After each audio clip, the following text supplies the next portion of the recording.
10th +2 முடிச்சுட்டு உயர்கல்வி போகிற ஸ்டூடெண்ட்ஸும் அவங்களுடைய பேரண்ட்ஸும் இந்த விஷயத்தை மட்டும் நல்லா ஞாபகம் வச்சுக்கோங்க. அப்பா அம்மா இருக்கும்போது நம்மளை பார்த்துக்கிறாங்க, அவங்களுக்கு பிறகு நம்மளை யார் பார்த்துக்குவா? நம்ம படிக்கிற கல்வி மட்டும் தான் பார்த்துக்கும். நம்ம படிக்கிற கல்வி மட்டும் தான் நம்மளை காப்பாற்றும். இது உங்கள் அப்பா அம்மாவுக்கு தெரியும். அதனால் உங்கள் உயர்கல்வியை தேர்ந்தெடுக்கும்போது ஏனோ தானான்னு வழக்கமான ஒரு கல்வியை படிக்காமல் எதை படித்தா படிக்கும்போதே ஒரு கௌரவமான வேலை, நல்ல சம்பளத்தில் வேலை, அதுவும் உடனடியாக வேலை கிடைக்குதோ அப்படிப்பட்ட உயர்கல்வியை தெளிவாக தெரிஞ்சு தேர்ந்தெடுத்து படிங்க. அதாவது இந்த உயர்கல்வியை படிக்கும்போதே மாதம் 20,000 ரூபாய் ஸ்டைஃபண்டு, படித்து முடித்தது லட்சத்தில் சம்பளம்.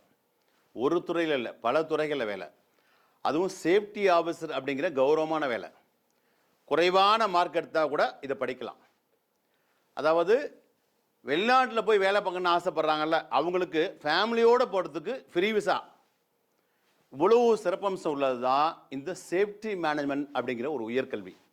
இந்த சேஃப்டி மேனேஜ்மெண்ட் படிப்பை பற்றி நீங்கள் வேணும்னாக்க ஃபாரினில் இருக்கவங்ககிட்ட கேட்டு பாருங்கள். இன்றைக்கி நீங்கள் செலக்ட் பண்ணுற இந்த உயர்கல்வி தான் நாளைக்கு உங்களுக்கு ஒரு உயர்வான வாழ்க்கையை தரும். இப்படி இதை பற்றி இன்னும் டீட்டெயில்ஸ் உங்களுக்கு தெரிஞ்சுக்க ஆசைப்பட்டீங்கன்னாக்க ஃபோன் நம்பரை கான்டாக்ட் பண்ணி நீங்கள் தெளிவாக கேளுங்க. காலத்துக்கேற்ற கல்வி தான் நம்மளை காப்பாற்றும். All the best.